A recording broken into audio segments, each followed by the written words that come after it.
মহাভারতে যখন বাবা পাণ্ডব ও কৌরবদের মধ্যে ধর্মযুদ্ধ শুরু হয়েছিল, ঠিক তখনই ওই ধর্মযুদ্ধ শুরু হওয়ার আগের মুহূর্তে কুরুক্ষেত্রের মাঠে যখন উভয় সেনাদল উপস্থিত হয়েছে, তখন অর্জুন আমার গোবিন্দের কাছে বলছে, হে কৃষ্ণ, হে সখা, হে মাধব, আমি কাদের সাথে যুদ্ধ করতে এসেছি?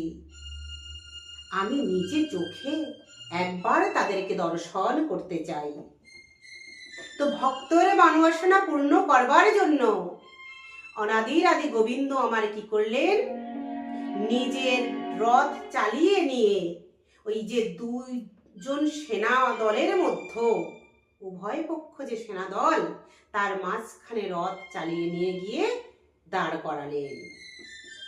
অর্জুন আমার তখন কি করলেন, নিজে চোখে আগে পাণ্ডব সেনা দলের দিকে তাকিয়ে তাকিয়ে দেখলেন, তারপরে তিনি কৌরব সেনা দলের দিকে তাকিয়ে দেখলেন।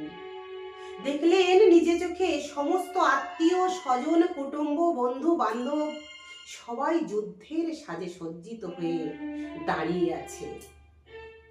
এই অবস্থা দেখে অর্জুন তখন কি করলেন, নিজের গান্ডীবটা ফেলে দিয়ে রথের উপরে বিষাদগ্রস্ত অবস্থায় বসে পড়লেন।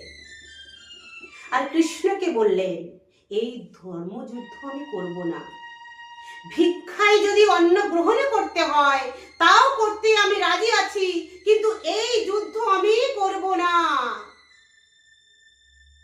এই কথা কি বলে রথের উপরে বসে পড়লেন।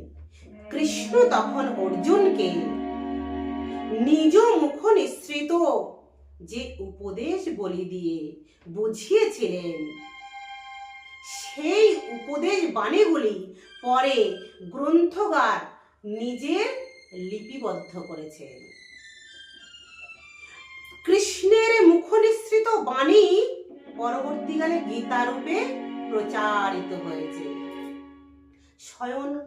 স্বয়ং কৃষ্ণের মুখ নিঃসৃত বাণী কুরুক্ষেত্রের মাঠে এই উপদেশগুলি গীতা নামে পরিচিত হয়েছে। তাহলে আমরা কি বুঝলাম বাবা?